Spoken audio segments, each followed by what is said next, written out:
Hey guys, welcome back to the video. So you know what that means, Dad? Corbrand is cooking up a storm, baby. We've got our shirts on and promotion is ours. What are you thinking? I'm thinking, I thought you got all your stuff ready there for Pancake Day.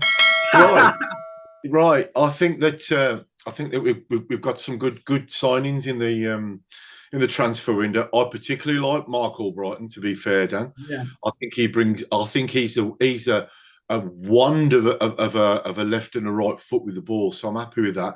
Now then, how about where Nathan? How do you spell his surname? How do you pronounce his surname? Nathan Chalobah. Well, we're starting him. Big Nathan. For me, I just feel like was a cover needed in midfield?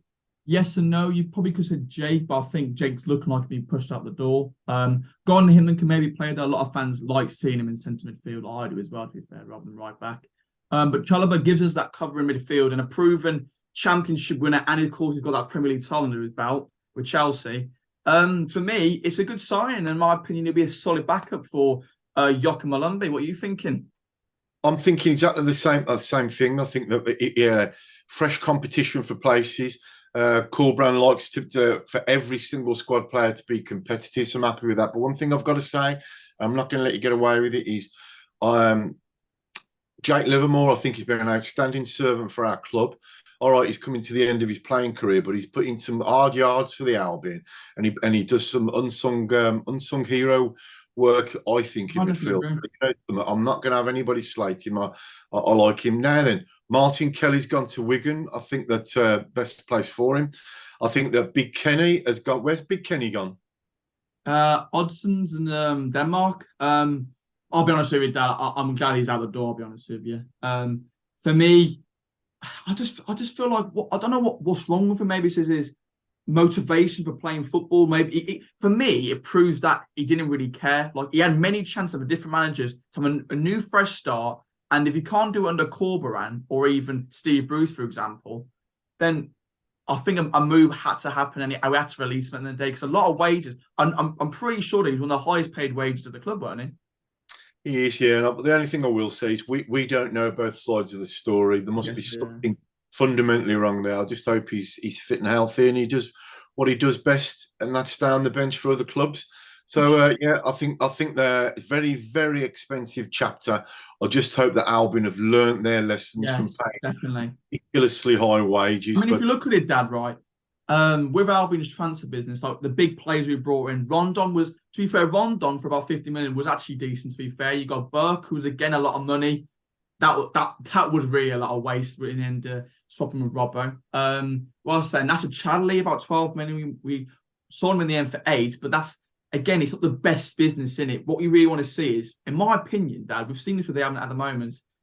Go to the younger leagues, right? I completely agree that Chalobah is a good signing, but what I want to see from Albion doing is looking into League One, League Two, maybe, because we brought Santi and everyone was like, "Who's this geezer?" Right? And look at him now, because players who are from the younger, lower leagues are more hungry for the shirt, and rather than players from like the Premier League who don't really get a mention in week out, players in the lower leagues will be, you know what I mean? They have more of a chance and feel, you know what, I'm gonna put all into this rather than knowing, right, I'm on loan from Fulham. I can do whatever I want, really. I can have a shit season and whatever.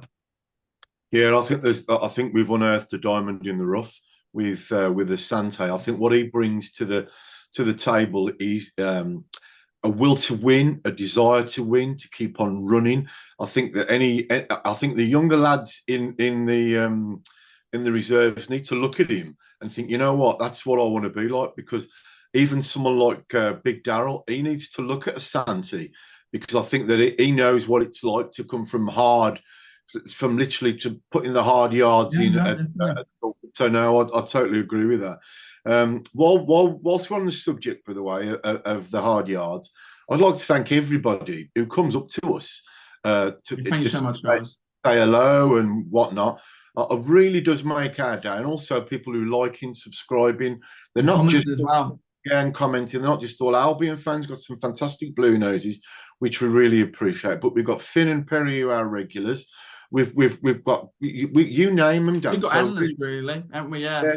I just wanted to say thank you on that. And listen, we've all got one thing in common, that's the Albion. But where we go from here, Dan, I don't know, because all right, we've made a few signings.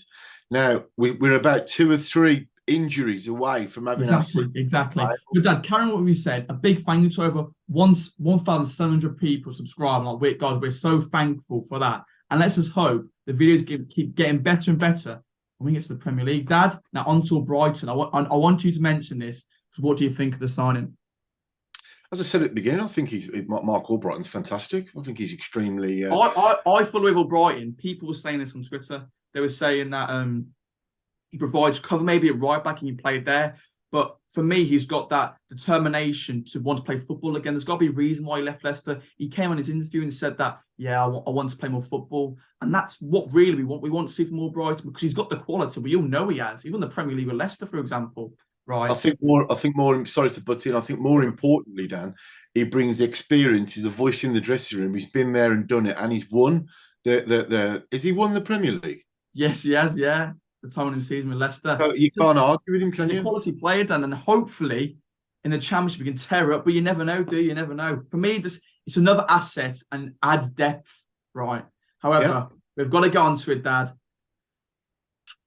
Carlin Grant, Amari Hutchinson. What are your opinions on that, really? Do you want me to explain the story to everyone? Go on. With Chelsea focusing on the Enzo Fernandez deal for about £105 million, they're more focused on that, which is fair enough. However, they've let deals go through, one to Hull, one to PSG and Ziyech, and then Hutchinson to us. John Percy put this up about it's about quarter to midnight yesterday, actually. And I'll be honest, we're all disappointed about it, aren't we? Let's be honest. I feel like Hutchinson would have been a great deal. And then if Hutchinson did happen, it looked like Carlin Grant was on his way down to Swansea. And Dad, what's your opinion? If that did happen, right, we know it hasn't now happened. Do you want to see Carlin Grant now more invigorated into the Albion squad or what? Put it this way, Dan. If we're a very forgiving club, because if we can forgive Peter Oden-Wingy for driving up to QPR and practically signing when it wasn't even available, we can forgive anything. Now, let's not forget, right? I know I've got my issues with Carlin Grant. He just doesn't look as if he's interested. He looks as if he's unloved, but you can't take away the fact that he scores goals. But there is just that's something. The only thing. That's the thing that I felt like. Okay, I don't mind getting rid of Carlin Grant because everyone can see he's got the talent, but he's just lazy. And the problem is, if he did go to Swansea, which he could have done, he could have been their bagsman. And realistically, Dad, they're a playoff contender, aren't they? They could easily be up there. And if he was scoring goals for them, that could be a massive problem on our side, really. I think we've got an issue in as much as he definitely wanted away, which means he's not happy. Yes, that's right, because he got the deal actually done, pretty much completed, but we pulled out last minute because Amari Hutchinson's paper didn't come through from Chelsea. I think that there's many ways of looking at this, and I think the only thing that I'd say positively about this is, right, he's got a chance to put himself in the shop window now for a big money move in the summer. If I was Carlin Grant, I'd be trying to score goals for fun. My only criticism, got many criticisms on his body language suggests that he's not happy. I mean, exactly. The weekend against Bristol, he was shocking. No, perhaps he knew a move in the offing and he didn't want to get injured, but something. Exactly. Actually, with the Amari Hutchinson deal, this is for players like Malcolm, maybe even Cleary, because my opinion, Cleary has got the talent, and we need to see more of him. Malcolm, in my opinion, showed his ability against Bristol and Chesterfield by scoring the goal, for example. So I want to see Malcolm maybe integrated into the squad now, if you know what I mean, because he's got a chance now, hasn't he? I totally agree with that. I think Cleary's had his chance. I don't think he's got much pace to be honest. He's like a mini Big Darrell. So I think that Malcolm, if you're good enough, you're old enough, and I think that he's got all the attributes. I think we've got a sprinkling of players that could easily come through. I think that let's just remember now we haven't won anything, but one thing I do like is that Carlos Corberán instills that winning mentality. Okay, we had a bad weekend at Bristol, but you know something, we were due a really bad performance. Let's just hope we've got it out of the way. Exactly. I haven't seen us. How can I put it? Against Burnley, we've faltered. I just hope we haven't got a hangover from that. But listen, I'm pleased where we are. I just want us now, and I'm coming back to Carlin Grant. As long as he puts in a shift and tries and doesn't back out of tackles and looks interested, then he's got my vote. Exactly.